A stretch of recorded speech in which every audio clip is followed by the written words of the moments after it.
when we look at a sailor's life, we think, oh my God, how do these people, stay in the ship for so long, for months together? I became seasick.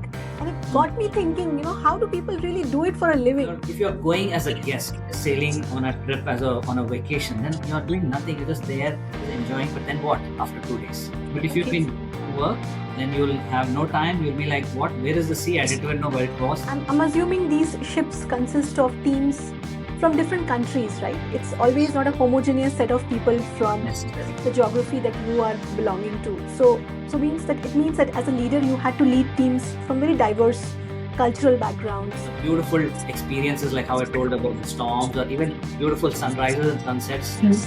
Dolphins are jumping here, whales are moving there, or plankton, the night bioluminescence that happens at night. Think of it as a captain, as a floating company CEO. You're running a 4,000 crore company. Right? Hi, I'm your host Pamela from Bangalore, India, and you're tuned into Season 2 of Transition Story. You're about to hear an enriching story driven by self-belief, passion, a lot of resilience, and personal growth. I'm so excited to welcome our next guest to the show. Hey everybody, welcome back to the show. Today I have a fascinating guest, Captain Preetham Madhukar.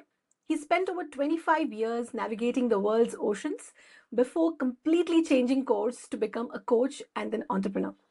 He sailed through 30 plus seas, 40 plus countries, and now runs Skills Beyond Education, where he's transforming lives through what he calls the champion's mindset. Captain, thanks for being here. Hi, Captain Madhukar. How are you? All good here. Thank you so much, Pamela, for inviting me. Thanks for being there for us and sharing your insights. So before we dive in, I got to ask you this. What is it like going from commanding massive ships to commanding a room full of people looking to change their lives? That's a hell of a transition, right? Yes. Yes, it is. I mean, that's a question that I asked myself as well. And it was because of a moment on my ships where I would be getting people who were not as disciplined, not as reliable, or not having that mindset for excellence as it was, say, a couple of decades back. So I would wonder if I'm the unlucky captain who gets us to, right? Ask my people in the office, like, hey, why are they like this? Why can't you get good staff? Why can't you get me some good officers? And they say, this is how it is. This is the best lot we're getting. And when I would speak to other people, I realized I'm not the only one. And then I started speaking across other industry leaders, other industries, domains, and I realized that they also had a similar issue. That made me wonder, hey, this is not something that is unique to me. It's something that is happening at a global level, something happening where people, we would take a certain character or a certain personality trait, certain abilities and capacities for given is not so natural anymore. So that made me wonder, hey, why don't someone do something about it? And that led me to the question, if okay, nobody is going to do about it, or if I want it done in a particular way, then I need to roll up my sleeves, probably take up this as my new journey, and the world, or see what I can do for people who need my kind of help. So it was a awakening moment, and it was also a tough decisions to leave something that I'm comfortable to do, something that I've been doing for over 2 decades, to do something else that is completely like navigating new waters. Yeah, the answer is interesting and intriguing also, because I, being a technology leader, I've always faced this, that when you inherit a team, there's a very little chance that you will inherit it or you will get exactly what you want for, right? So this thought of yours that why can't I get everything that, that's useful for the business? It's a very common problem. So I completely relate to it. Let's talk about a little bit about your sailor's journey, right? From the sea to the shore. You spent 2 decades at the sea. What was life like? Because for laymen like me, when we look at a sailor's life, we think, oh my God, how do these people, stay in the ship for so long, for months together? Uh, you know, just to take a trip on a small boat from Port Blair in Andaman to the Havelock Island, which was about a 2.5 hours ride, I became seasick. And it got me thinking, how do people really do it for a living? So why don't you share with us, how was life like back then? If I have to take you back there, we could be having a conversation like this, and the ship could be rolling. and it That's a could lovely be one. and it could be a very important meeting, something that is there. Probably we're just holding onto our tables and chairs and still conducting that meeting, maybe throwing a joke here or there. But With time, we start getting adapted to that situation, also realizing that it is not safe. We need to be on our guard, but at the same time, knowing that there is no way around it. We need to go through Hmm. rough seas, right? Correct. And it is a tough one. It's a tough one, no doubt. How many ever times you face the storms, the rough seas, it's not going to be like, hey, okay, been there, done that. You just are wary. You are also careful, and nobody likes it. Nobody says, I want the storms to come in my. To share an incident, when I just joined as a cadet, and I was just, you can say, 1 day old on the Hmm. seas, and the ship had sailed out, and we had a storm outside. What we call, the storms have got different gradings. Calm sea would be a zero kind of a thing, where it's completely like a mirror, to a storm which is about got a force of 10 or 12, which is like the highest one. Hmm. So this was around a 10 scale of 10. And this is Wow. my, right? And I'm throwing up seasick everywhere. I'm wondering, where have I come and got stuck? And and this is your first first time sailing day out. one sailed out, and I'm like, oh my god. But with time, started to enjoy the other good things about the camaraderie that was there on the Hmm. ship, the ports. You would have time to go out, the kind of work that was there, very odd and the same time interesting. We would be working probably all through the day, and yet we would have a good evening enjoying each other's company, and looking forward. Tiring days, we would, on a cadet, on a any, in fact, not even just cadet, any officers also, you have shifts, so you have working around the clock, and probably waking up around 3:30 in the morning, completing Wow. your navigational watch, then some other maintenance, having some rounds on the deck. Probably you get a time for a little nap in the afternoon. Then you come back again to work on the navigation bridge. You're navigating the ship, and by the time you wind up your day, it's 8, 9 o'clock. Have your dinner and wind up your day, and back again 3:30 in the morning the next. Yeah. So I'm very, curious to know, how do people acclimatize themselves in the sea for days together? Because you're surrounded by water all day. How do you really get over that feeling that there is no more land? Because we are raised on the land, and this is a big, big change. So I'm sure there would be training and all, but how do you really settle yourself in the trip? Is there anxiety in the beginning of the trip and people settle down? In general, people will feel depressed. That's why there is no holidays on a ship. Hmm. Right? One of the things that I've realized, and all the old sailors of old have, in a way, is when you give people work, when they are occupied, they are less depressed, less worried about other things, anxiety. Hmm. You don't have time for anxiety, actually. Hmm. And because you have so many things to do, you're waking up, getting things done, preparing something, taking care of the safety, probably, navigation, cargo, engines, taking care of some maintenance. So there is no time really to be too depressed. That doesn't Hmm. mean it come, but there is so much of work to keep you occupied. With the sea, if you're going as a guest, Hmm. right? Sailing on a trip as a on a vacation, then you're doing nothing. You're just there, just enjoying. But then what? After 2 days, right? Then you'll feel a little bit lonely, a little bit of should. But if you've Okay. been to work, then you'll have no time. You'll be like, what? Where is the sea? I didn't even know where it was. I'm just so occupied getting things done. That's when I realized how important work was. Even on the stormy nights, I would give the sailors work so that they don't become homesick and seasick. Okay.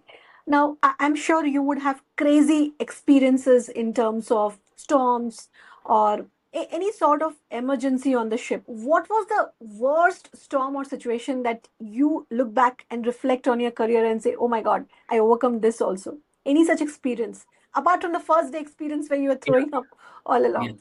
So there were many, in the sense, one particular I remember, where we were in the forward, like, of the ship, which is called the forecastle, and over there, the head of the crew is called a bosun, and we were out there, and some maintenance happening. We are going through, and there was this a tornado. Tornadoes are very a short kind of storm, which kind of start up, and they're not very wide. They don't cover the ocean like the Hmm.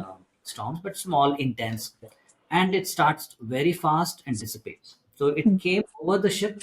There is no warning, right? It just started somewhere. You can see that water just swirling up and moving up like a cannon, and it started passing over the ship.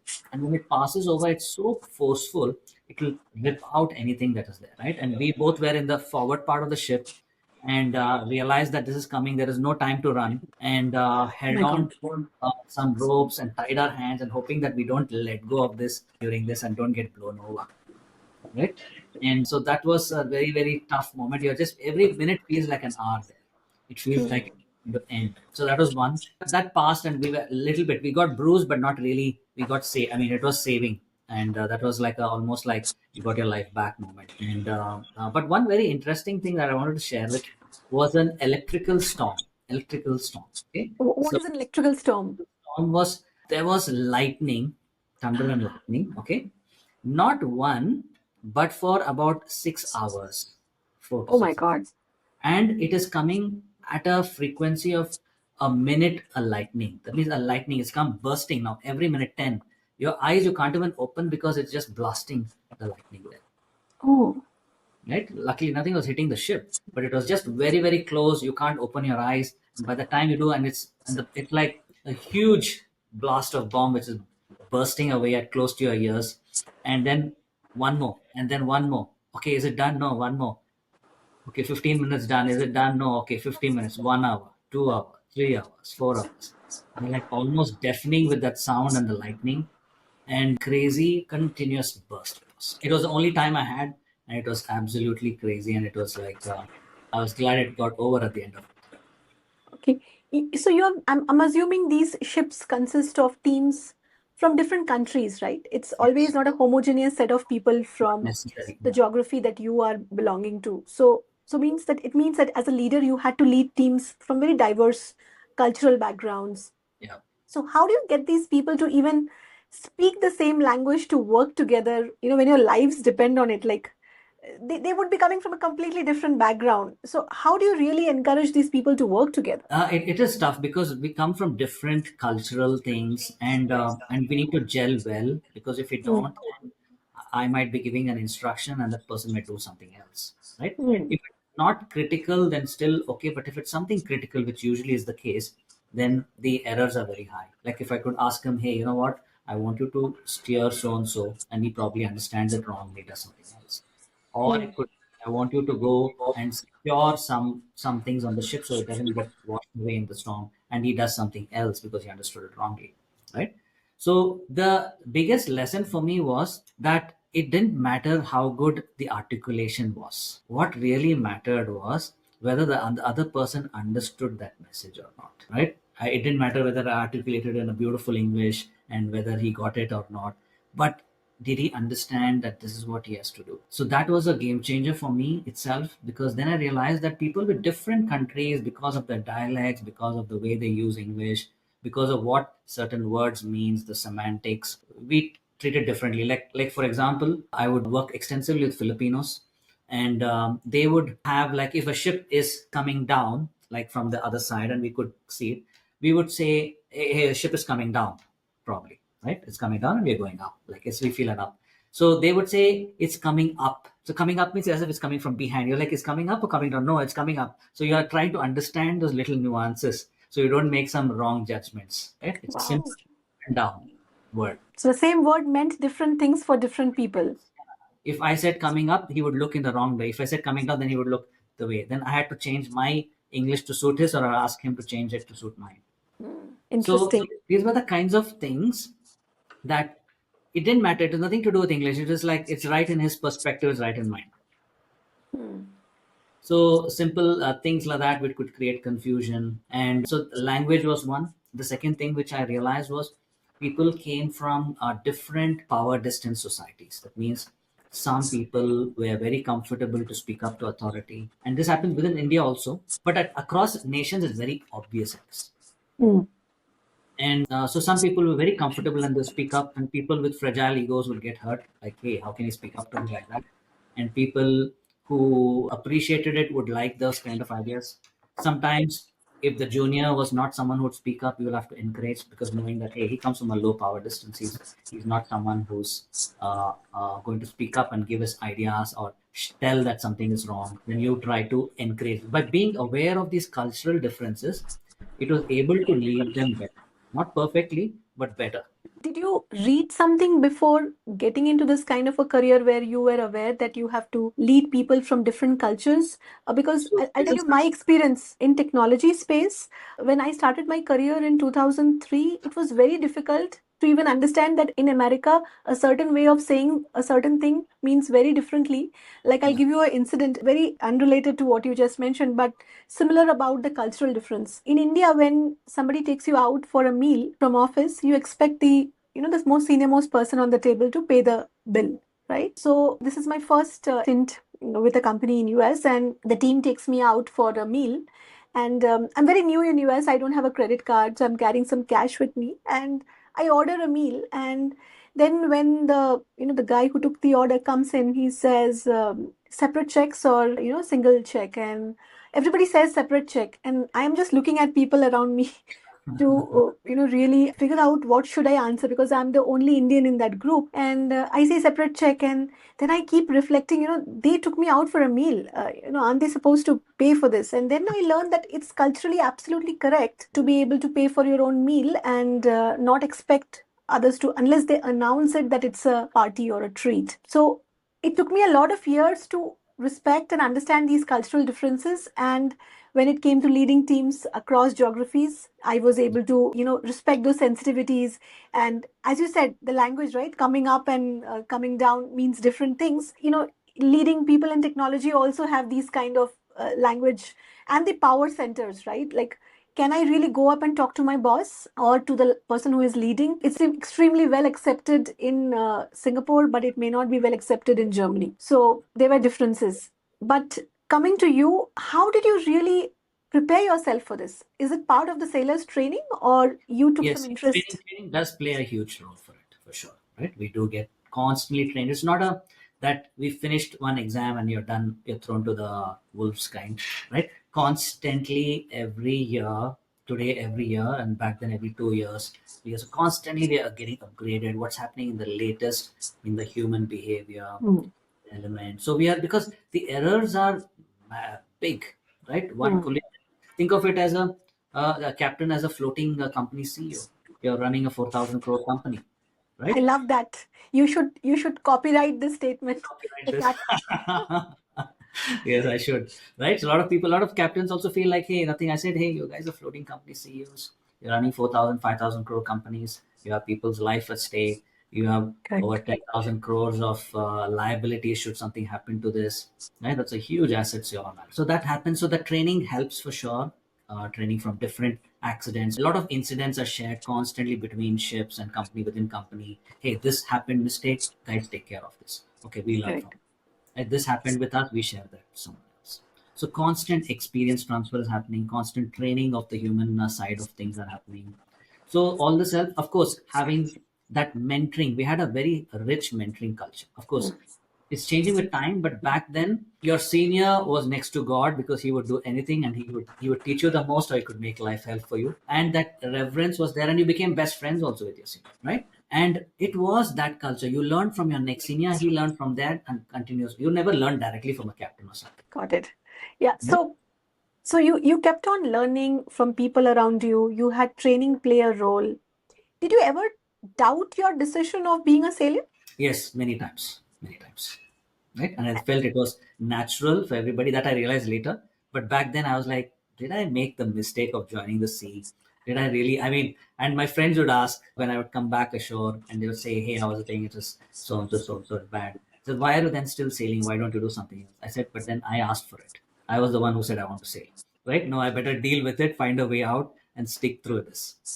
So What was bad? What was bad that made you feel that? of course, like I would see people would have a lot of fun back home while we are sailing there, doing all this hard grind, and they're saying that they went out on this trip and that trip and movies and restaurants. I'm like, hey, I have to still wait for to come back, or the family, other stuff. Then you would start to think like, hey, we are going through such tough ordeal here.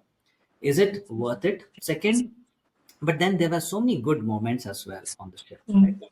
We would have parties, we would have good moments of beautiful experiences, like how I told about the storms, or even beautiful sunrises and sunsets. The dolphins are jumping here, whales are moving there, or plankton, the night bioluminescence that happens at night, where Hmm. you that green luminance as the ship cuts through the water at night. So these Got were it. the absolute wonder that I couldn't do justice even on a photograph. I tried capturing them many times. It just looked like some fake stuff. And Hmm. Those were the moments that kept me. So the plus and the minuses were there, and those kept me going. Okay, so it's 2016 when you have got this successful career as a captain. What made you just walk away from all of that? Was there a specific moment or an incident that made you think I need to do something else in life beyond what I have been doing for so many years and which has become your identity? Yeah, yeah, it is. It did. I had watched this movie called Idiocracy, and Mm. it was in somewhere 2006. And it was very satirical in a way, and it talked about how people were becoming dumb and dumber. Smartphones were playing a big deal, and this was back in 2006, 7. Smartphones were not even there in the market still. Mm. And that was very funny, but at the same time, it left a lot of questions for me. I was also getting frustrated when I started looking around. Hey, we don't have to wait 500 years for this to happen. It's happening now. But I didn't have any answers what to do about it. And in 2012, I came across a philosophy called anthroposophy. This was founded by a person called Rudolf Steiner, early 20th century. And that gave a lot of clues on answers to some deeper questions I was asking, also more tactical questions on how to actually do it on the ground. But 2012 to 16, I was still volunteering, helping out with schools, going here and there, helping out, getting some questions answered for myself. In 2016, I had an accident, almost like biking accident in some ways. Almost you can say a near death experience. Second time, I had one earlier in 2023 on different reasons. And it made me question, hey, if not now, then when, right? Do I keep waiting for another moment? God knows when, how many more years I have. I've learned all of these things from my sailing career. I've learned all of these things volunteering and helping children, adults, I mean, young adults. Is it time for me to start then? Is this the message that I had to be woken up for? Right. And that's when I decided, you know what? I think there is no looking back. And this has been on my mind. It's not like it just came today. It was just that I was dilly dallying, saying that maybe after another 2, 3 years, after 4 years, let 2020 pass, 2025 pass, then I will do it. And I said, this is the message. This is the call. Okay, so once you made that choice, do you think having such a diverse exposure to 40 plus countries create a global perspective that could shape your worldview and how you look at things, the lens that you started looking at human potential? Did that get impacted by the experience that you had? I absolutely think that what I am today and what I share with my clients comes in a big way from my sailing experience. Many of the episodes that I tell when they're stuck in their leadership moments, when they're stuck in their decision making, they're stuck here and there, I pull out an episode from my sailing days and say, you know what, we had a similar situation. This is how it is. And suddenly that aha moment is that, yeah, this is what exactly what we're going through. Yeah. And able to take that decision. So it is in a big way for sure the interaction with all these countries we would go, because when we would visit the countries, it was not as a tourist, we were on work. I mean, we would visit the places, but that was a incidental to the main agenda. So we would meet people like as if it's everyday people. We would meet on the ship, who would come and talk about their thing. They would work on the ship, they would do something, we would talk about them, their country, nation. We would learn a thing or two. It was no frills, no facade types. So we would get the raw deal of what's happening there. So that also helped me understand them better. You never felt the need to look for another country to start a different career because you got exposed to so many countries.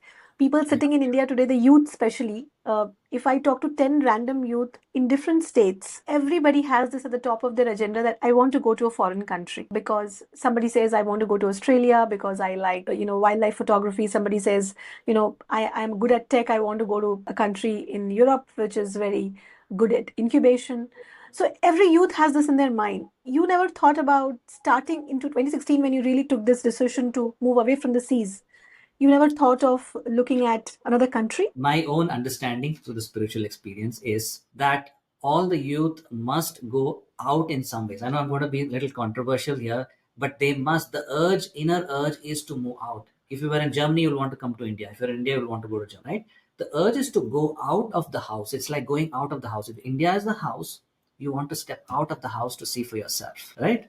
I know it's the best house, we want to come back. So they need to find their way back again. They need to see the outside world and then come back. If they stay here only, there's going to be regret, bitterness. They'll be like, no, maybe I should have gone out. But once you go out and come back, you're coming back as a different human. You're no longer the old person that you were there when you before you left. Yes.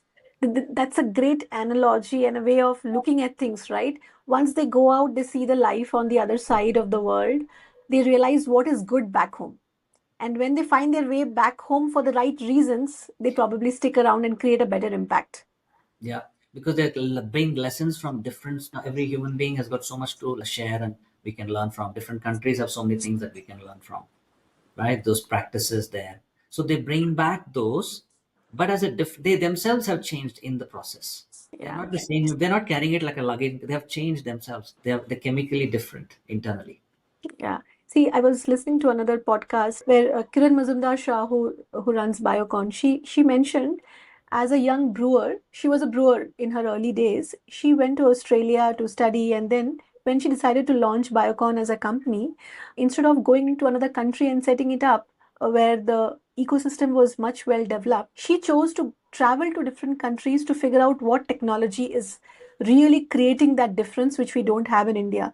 Mm. And she of course created the impact she did because she had the courage and the ability to bring those technology back into the country and create a company like Biocon. And this exactly aligns with what you just said, right? You go back, you go out, you find out the best, and then you find your way back to the country. And she decided to operate from India, creating a global business, but Yeah. bringing the best of all the worlds into what she was doing in India. I mean, it's a bigger analogy to us leaving our houses. I mean, the house Mm. may be the best. Then shouldn't we step out of the house?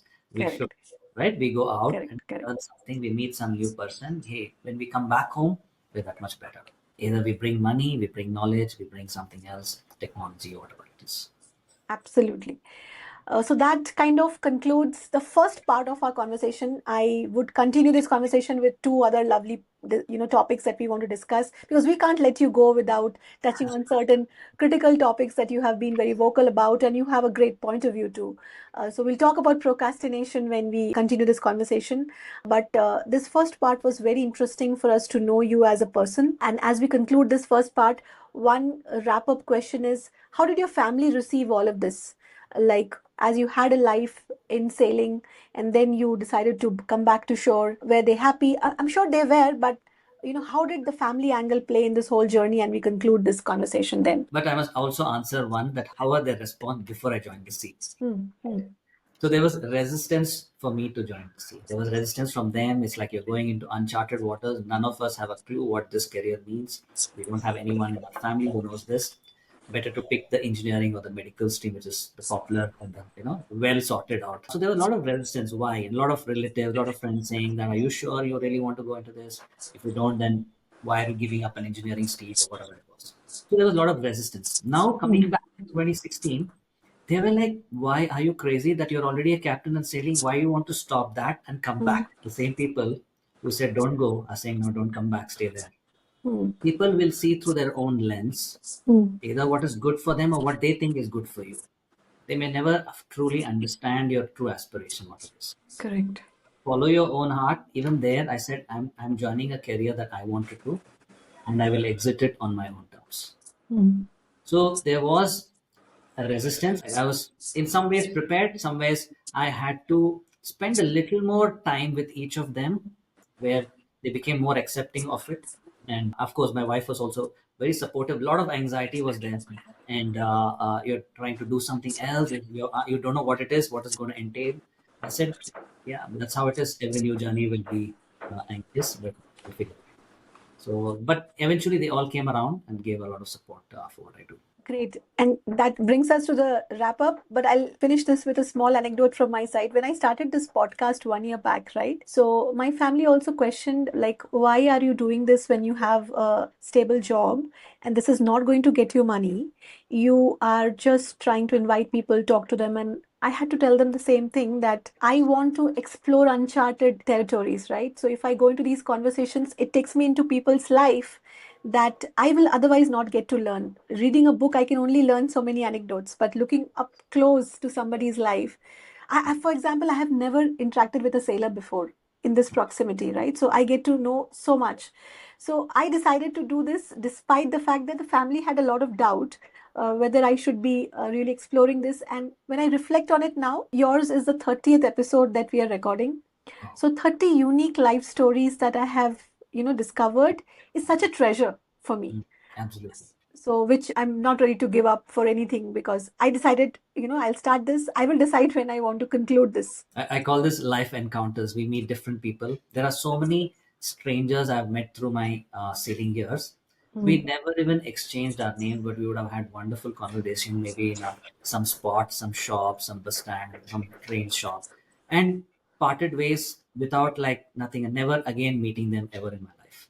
Right? So I always call this beautiful life encounters. We constantly meet people. Are we either giving value or getting value and just leaving them in a better place, guys? Wonderful. So, Captain, will continue this conversation. Let's take a quick break and resume back. Super. Looking forward.